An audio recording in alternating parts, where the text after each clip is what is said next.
Hello and welcome. There have been a handful of unboxings of this kit already, but I just got in my copy of Halo Flashpoint Rise of the Banished after putting in my pre-order after getting home from Adepticon, and I have been so excited for this. The only thing that I've done so far is take off the blister wrap out on the outside. This lid has not been removed yet. I have not cracked into it. The only thing that I've seen of the contents is what Mantic has put out, and a couple of other unboxings. However, let's go ahead and get in and take a look at this. That sparkling right there does kind of like look very cool. I'm very much digging the box art. It looks very good, and these boxes are fantastic. They're great for storage, which is going to make a perfect solution for all the extra junk that I had to take care of now. I don't mean junk. I don't literally mean junk. However, get this open and see what we got. So, that new box smell. First up at the top, we have our Defiance Journal with all of the rules updates. We'll flip through that in a moment, but we've got our rules updates for the introduction of the Jiralhanae to the Banished faction, which are the main body of the faction. We also have a nice little extra bonus in here. I'm going to set this to the side for now. We have punch cards with our tokens. So, okay, and some of these are labeled. So we've got our new weapons. We've got the Stalker Rifle as a drop weapon. We've got the Spike Rifle. We've got the Brute Shot. This is the Mauler or the Mangler? I think this is the Mauler. And more Shock Rifle? No, I think this is a different Shock Rifle. We've got some double-sided scenario point tokens here. As well as upgrade add-in grenade tokens. So when you're doing your team building, these are the grenade tokens that will go into that. The blue-green ones are the ones that are going to be going onto the random spawns throughout your game. What I really like about what they have done with the new update on these tokens for the grenades, however, is they have a nice little spent double-sided print. So I wish they would have done this for the Wargame stuff. However, you know, I'm not going to complain so much. I can gripe. It's nothing worth griping about. However, I still might take a Sharpie or something and mark a used side on my grenade tokens already. But yeah, so that's really cool. I'm looking forward to that. And then we have VIP tokens for the VIP scenario. So I'm guessing these are not marked, but these are the same color as these have to be activation tokens, because these are Banished icon, but otherwise these are the same color as the UNSC tokens. And while we did get Banished in the form of elites, saying in the original launch for Halo Flashpoint, we did not get the Banished in full, because the Banished is a Jiralhanae based faction. So this is kind of our true introduction of the Banished into the game of Halo Flashpoint. So that's going to be really neat. But with these tokens, with the dice that are included in here, and with this little pamphlet with build points, really the only thing that you're missing out of, like, from having an actual starter box out of this, the only thing that makes this an expansion versus a starter box is the lack of a general rulebook. And I know I'm not going to get this out before the end of July, but Mantic has been wonderful about making this game accessible for a licensed product, I will say. I know there is a lot of people that are putting out their wish lists. I don't want to say griping, however, there are vocal opinions and vocal ideas all around the interwebs, which is fine and dandy. However, I will just note, just as a person who works with licenses in general, Remember that a lot of what we get or don't get is less dictated by what Mantic is wanting to do and more dictated by what Microsoft is allowing them to do. So just keep that in mind, just in general. But with that said, let's get deeper in here. But yeah, this is like a $120, $125 box. And again, it comes with enough models for 2 people to play. The rules can be accessed for free online right now. You can get the full rules with a subscription, either as a PDF for like $15, I think, if necessary. I'm about to download the PDF rules just to be safe, because I do have a subscription to their companion. However, I got to make sure that I take advantage of what they're offering this month before it's gone. So yeah, but we have here instructions on how to build the cardboard terrain, which, you know, it's straightforward. You don't have to glue it together. Personally, I glue mine together, but that's just because my terrain gets a whole lot of movement and a whole lot of use. But we've got our whole like Banished encampment set up. We've got the board in this set looks absolutely phenomenal. The red, black, and gray color scheme is, I'm eating it up. I'm biased towards red, black, and gray, and it looks like they do have double-sided printing on here, but I don't even know if I want to use the other side. We'll crack the plastic on this here in a moment, but this is all of our board material. So we've got 1, 2, 3, 4 sheets of stamped terrain, which this kind of looks like it might be a little bit thicker than what they had in the first run of terrain. And then we have our game board in here, which is only one-sided, which is totally fine. But yeah.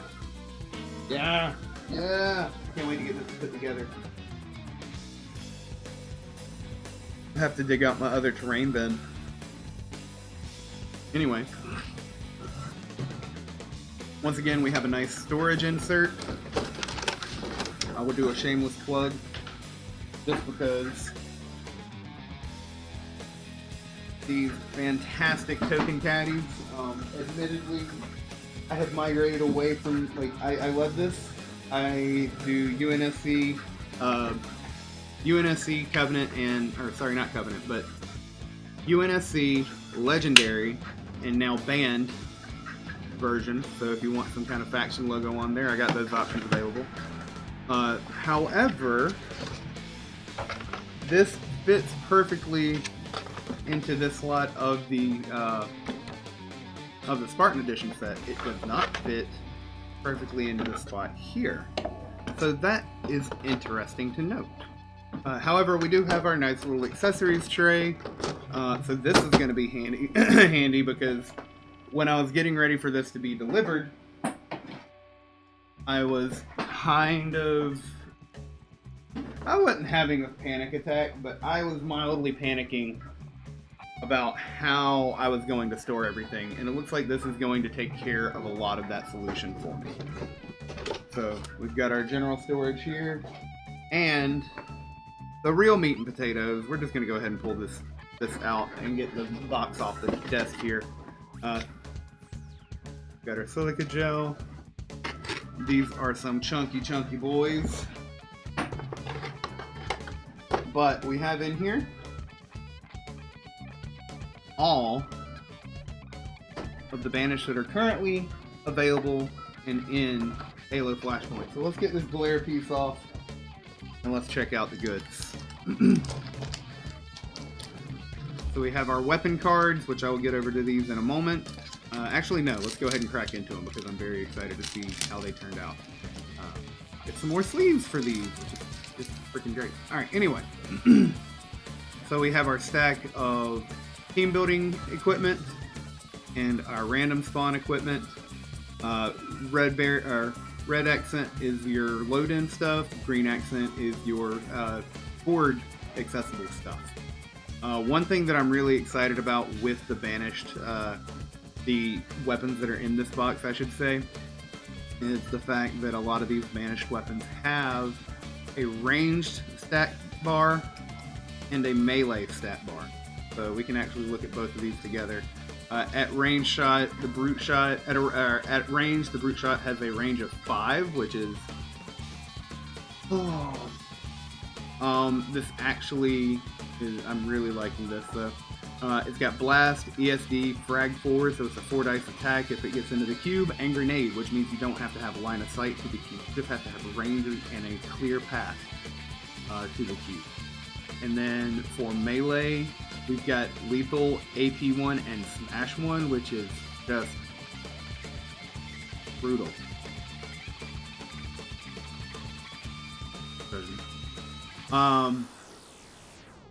The skewer, not the spike gun, the skewer.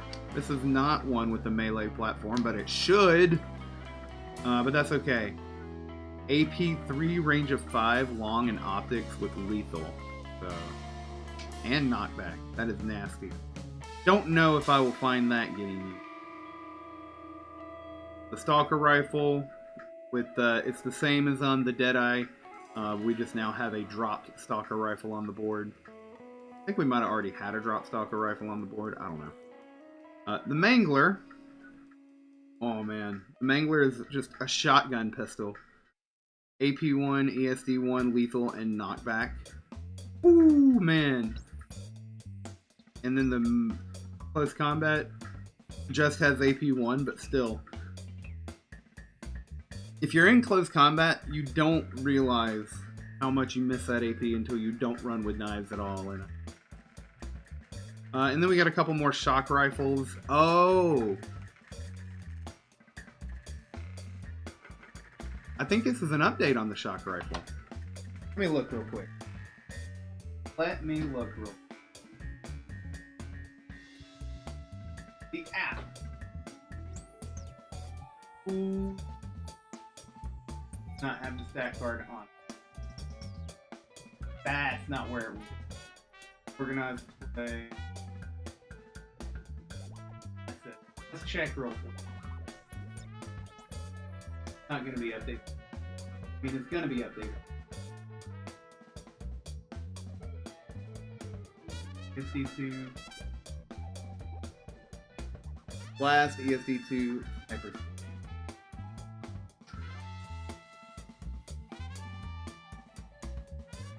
So they added blast, and they took away continuous fire. Interesting. Very, very interesting. Very, very, very interesting. And then our brute shot, skewer, mangler, shock rifle. Oh, the Ravager. These are some that are in here for team building that are not included in the drop stuff. So we've got the Ravager, which is a range 6 with rapid fire.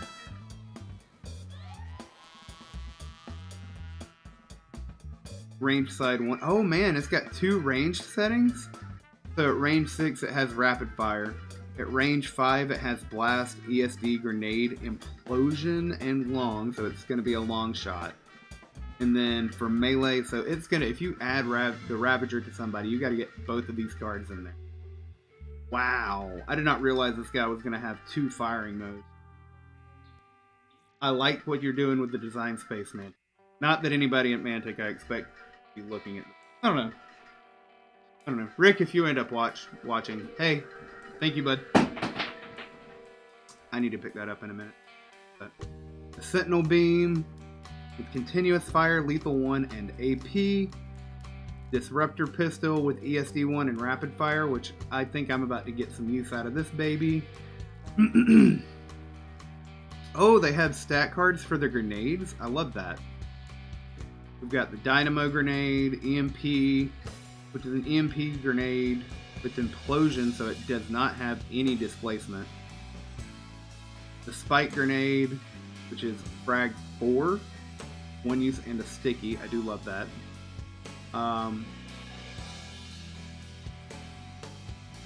Spike grenade is lethal. Is the plasma grenade without lethal. Let me grab my headset. Out of the post.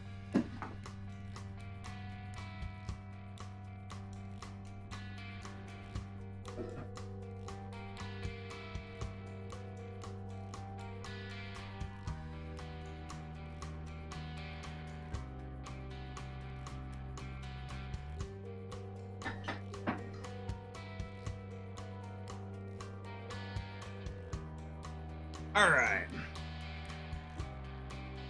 Let's keep on keeping on. Let me get this back. So that is all for the weapons, which, man, I'm excited to get some paint on these guys so that I can get them on the board, the table. I have been looking forward to that quite a bit.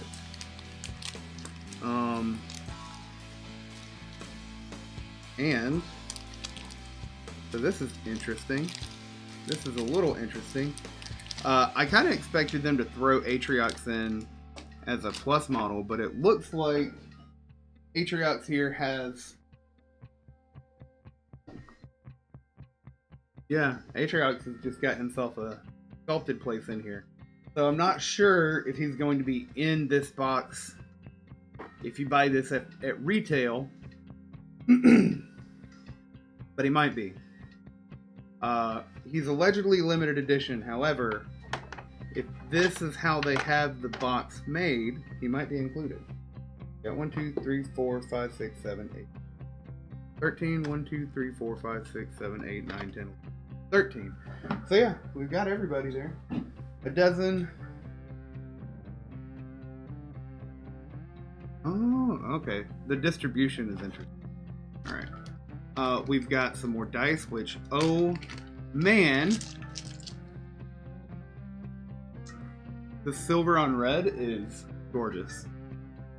Like, it's simple. There's only so many ways you can do flat color dice, but I love this. These are about to get rolled a lot. I have so many D8s. But that does mean that some of my D8s can go into my Dead Zone kit. I need to put together a Dead Zone kit. I need to actually play some more Dead Zone too. And then red on silver for the command dice, which look absolutely amazing. These are about to get some use as well, because, oh my gosh, yeah.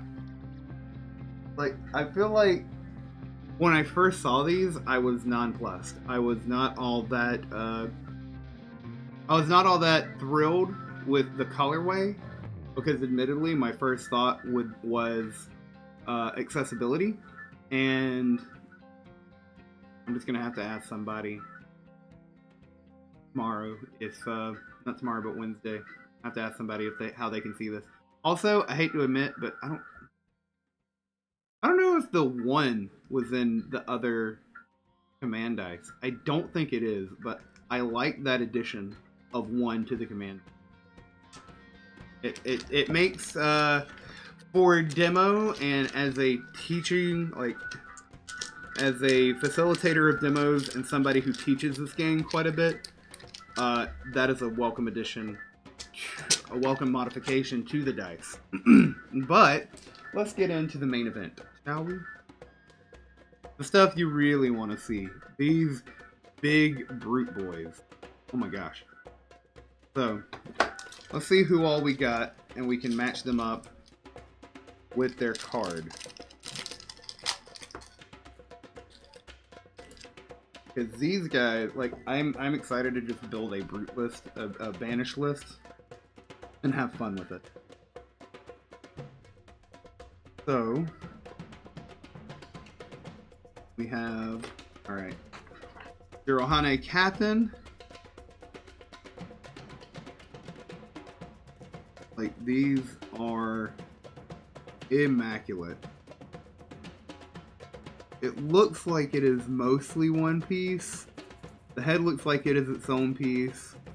These jetpack thrusters look like they're their own piece. The arms look like they are their own pieces. I've seen where some people have, cracked into their stuff and then started to try and mod. Some guys with the Spartans were able to point out that, which, I don't know, could be guys, could be gals, could be neither. But some folks did point out that the original Spartans were indeed multiple pieces. So yeah. However, let's grab a Spartan here. Different plastic, harder plastic. The original run was PVC. This isn't quite resin, but it's definitely not the same PVC. Do like it quite. Like, this feels like a sturdier plastic than what they did for Wave 2. However, just for a size comparison, Brutes versus Spartans. These guys are huge. Can't wait to get these primed. So we got our Jiralhanae captain, who has a jump pack, tactician 1. All of these guys have imposing for a keyword, and an energy shield of 2. They have energy shields all over the place. So it looks like some of them, because a lot of them have repurposed and modified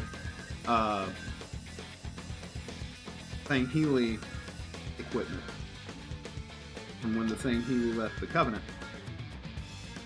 Alright, our Jiralhanae warrior right here. This guy is carrying the commando. He is equipped with a spike grenade off the bat. They all have knockback. His only other keyword is imposing. Got an armor value of 2, a move value of 1-2.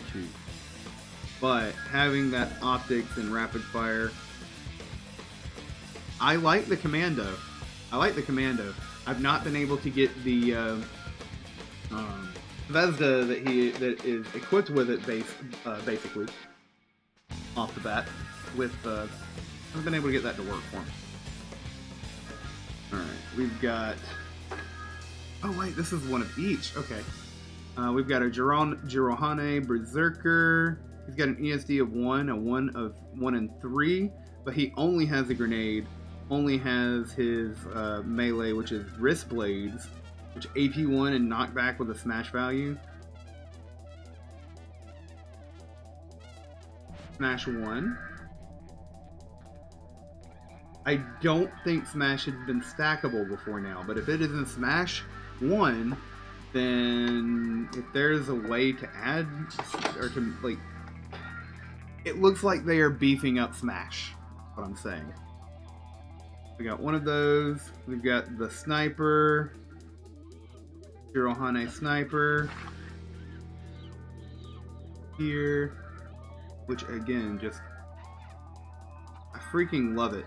He's got double weapons. So he's got a skewer in his arms, which only has, has that range 5, knockback lethal 1, long, and optics. However, he also has a mangler on his hip, so that's his lethal and short range, and a quick attack. I like how this guy is kitted out. And he has imposing, which they all have imposing, because look at the sheer size of him. Like, this is a heavy model. It's a dense model. Let me, So, it's good. I'm happy with it. I'm happy to get a list together with you. Oh, I've already got a list together, but still. We've got another captain, this guy with a Ravager. With both of the, so we've got both of the firing methods, but it's not available for a, oh wait, no, it's also like, this is everything. So, the rapid fire mode, the long grenade shot, which is like the charged up blast, and then lethal at close combat with AP1. I want to take a look here because these guys are like very, very similarly built. Shoot. However,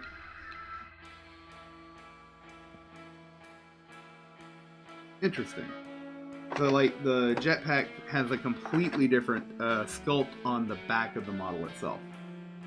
So that's neat. Our chosen warrior of the Jiralhanae has a sentinel beam. There he is. Yeah, this is one I'm looking forward to using.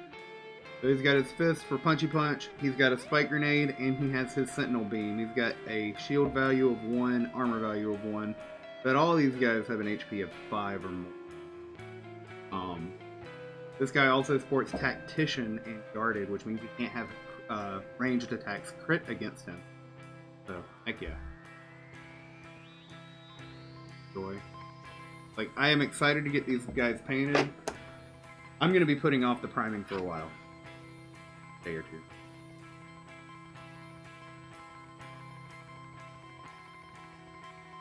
Maybe.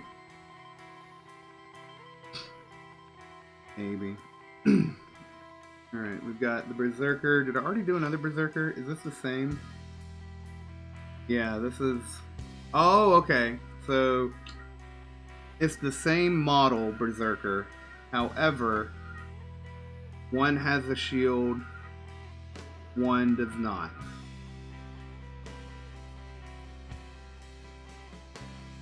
But they are the same model. They are the same sculpt. So I think I'm going to take these guys and make them... Oh, they're not the same sculpt. They're not the same sculpt. That's right, the one with a shield has a spike grenade. The one without a shield has a dynamo grenade. That's where I saw it. We've got another Jiralhanae sniper. Ugh. Rough. This guy has the shock rifle and disruptor equipped, which... Yeah, now that I've seen this stat line on the shock rifle, might change my plan a little bit. He's got energy shield 2 and imposing, no quick draw, but that's okay. Fast transition, not quick draw. And then we've got our 4 Sangheili mercenaries, which these are new plastic, but almost the exact same sculpt as like the pose is the same as what was in the Spartan edition. The base is a little different because these guys had... Oh wait, no, this is the same base. No, there was a slight bit more lip on the original base to fit like a 1mm magnet. Alright, these guys are going to get some different colors because all of my original guys were painted in blue. But we've got 4, and we've got 4 more. So we've got 2 copies of each Sangheili, in case you didn't pick up War Games, and you want to just pick these guys up. Or if you didn't pick up War Games, then you just pick this up, and then the Spartan Edition. You don't have to have War Games, really.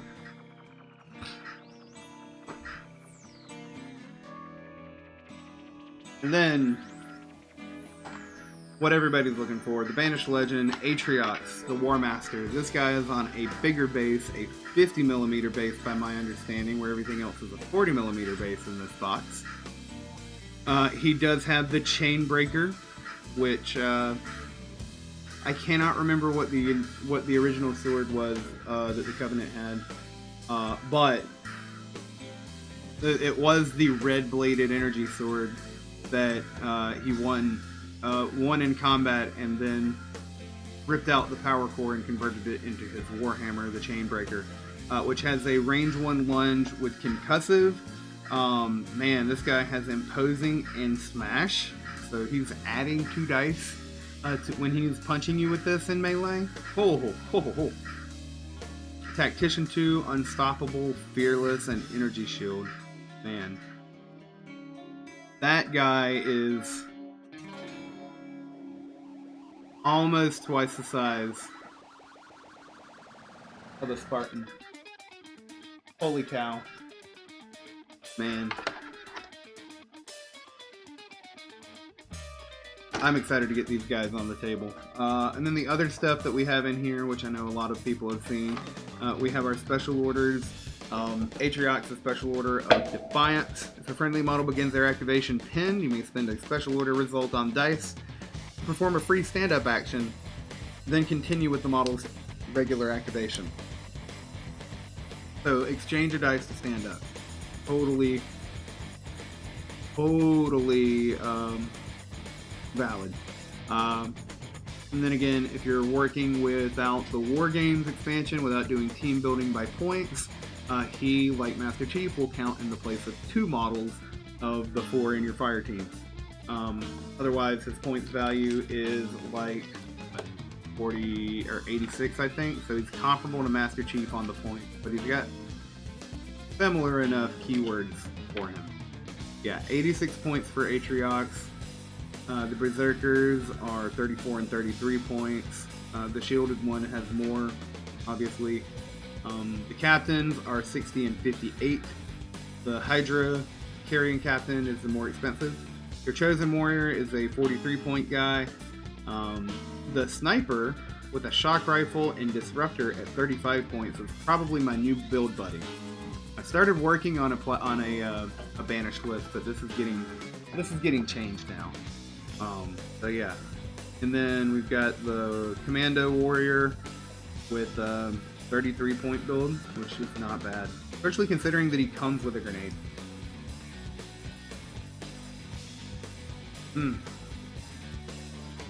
Yeah, I'm about to have some fun playing with this, because there is, even with Atriox, I was building with Atriox is all I've tried so far, but man, even he can take, like with his squad, Atriox is able currently to take 3 guys plus an extra model in points worth of equipment and upgrades, and what I'm thinking about doing with a build like that definitely makes for a lot of room. So yeah, let's check out a little bit. Actually, I don't want to put these up. Those are going in my kit. This is going in my kit. This is all good. So check out what we have in here. Play a game of points values. Banished are now going to be live at my next tournament. I need to get a couple of Banished games in to figure them out too before my next tournament, but I think not. I don't know. I'm on the fence. I might not play Wednesday. I finally got my Kings of War Champions done, so we'll see. All right. So, Flashpoint Defiance Journal. Gonna have your points in here for the Jiralhanae. Jiralhanae. Tomato, I feel like. Additional upgrades. The Brute Shot's a 14 point, not bad. The Disruptor is a 3-point pistol. Yeah. I like the sidearms in this game a lot. Grenades. Oh. Even the grenades have a backside. Yeah. I like that a lot. I like that a whole lot. I didn't realize that. Our special orders. Reinforcements incoming is only available to St. Healy. Alliance is all banished. Defiance is banished. It has to have Atriox. And Rampaged is for the Geeral-haanee. Our VIP scenario has a neat little deployment setup. Your goal is you pick a VIP. They get 2 extra help added, and if your VIP is killed for any reason, the opponent scores victory points. Other units are not worth victory points if killed. If your VIP has been killed, the next friendly model to respawn onto the board becomes your VIP. I like it. I like it a lot. And then we have a big team battle mode, which I admit disappoints me a little bit. Because what I was hoping was that our big team battles would say, here, put a couple of boards together and make it a little bit bigger. However, that's not what we got. Not that I'm complaining, but let's see. Instead of the simulated war games of arena mode, where fallen warriors can swiftly respawn to continue the fight, big team battles represent the true nature of warfare, where death is taken seriously and proves to be very permanent. So essentially, this is a attrition mode. So there is no respawn. When a unit takes wounds equal to its health stat, it is removed from play and will not be coming back. Oh, this is not. Big teams, because there won't be any respawning, both fire teams should start with more models to account for all of the casualties. We recommend building fire teams with double or more points compared to arena mode. Realistic equipment. Instead of new items and weapons appearing on the board at the start of every round, place 8 items as normal, but that's all for the game. Place face face up weapon tokens instead of the weapon drop markers. That is all. Model carrying a picked up weapon is killed by a ranged attack, it drops the weapon in the cube that it was in. We've got new scenarios. Scenarios designed with let's see, the game modes won't have any respawn points and will have new big deployment zones to help you fit the big teams on the board. If there still isn't space to deploy all of your models, agree with your opponent on how to increase the deployment equally for both players before deployment starts. And then elimination scenarios designed with the big team battles in mind will include elimination in the title. They may be adaptations of existing arena mode scenarios or all new ways of playing with your larger fire team. Eliminating the entire enemy fire team will likely win the scenario for you, but there may be other ways to win as well. Refer to the victory conditions for each. VIP is going to be fun to play. For that. And right now we just have attrition. However, this is where this comes in. This is our down token to go with attrition, because people don't, when they get a lethal amount of damage, a lethal amount of wounds on their body, on their person, on their phrasing, then they will be downed. They will not revive, but they can be picked up or finished off. So scenario rules for attrition: when a model is killed, it is not removed from the board but left in place with a down status token. While it's down, the models may take up their usual space in the cube, but they may not be moved. They can be moved by frag attacks on the cube, so they can't be targeted for attacks. A grenade will throw them, but they've already taken their damage. They take no part in the game until a friendly model in the same cube takes an auxiliary action to revive them, which is one of their short actions. At which point they are back in the game with wound markers equal to half of their health rounded down and all of their shields depleted. Similarly, an enemy model in the same cube as a down model may take an auxiliary action to finish them off and kill the down model, where they are permanently removed from the game. There's only one player left with any live models. There you go. Through attrition. Through attrition. Attrition is one of those modes that I have not even put on the table yet myself. Honestly, for no reason beyond the fact that I don't think I'm going to be playing. Shoot, overhead? Because I don't think that we're going to be playing attrition much in tournaments. So that's gonna go there. All of this is going over here. It's getting sorted out later and added into my kit tonight, probably, depending on how emails go. But yeah, thank you so much for joining in and watching and checking out this unboxing. I appreciate it. I'm hoping to have a little bit more content for Flashpoint coming in the future. I've been working on battle reports, but that has been, you know, editing the battle report. However, keep an eye on the channel. If you like what you see here, like and subscribe. I will be getting some at least shorts posted up when I get painting done on these big bad broodies.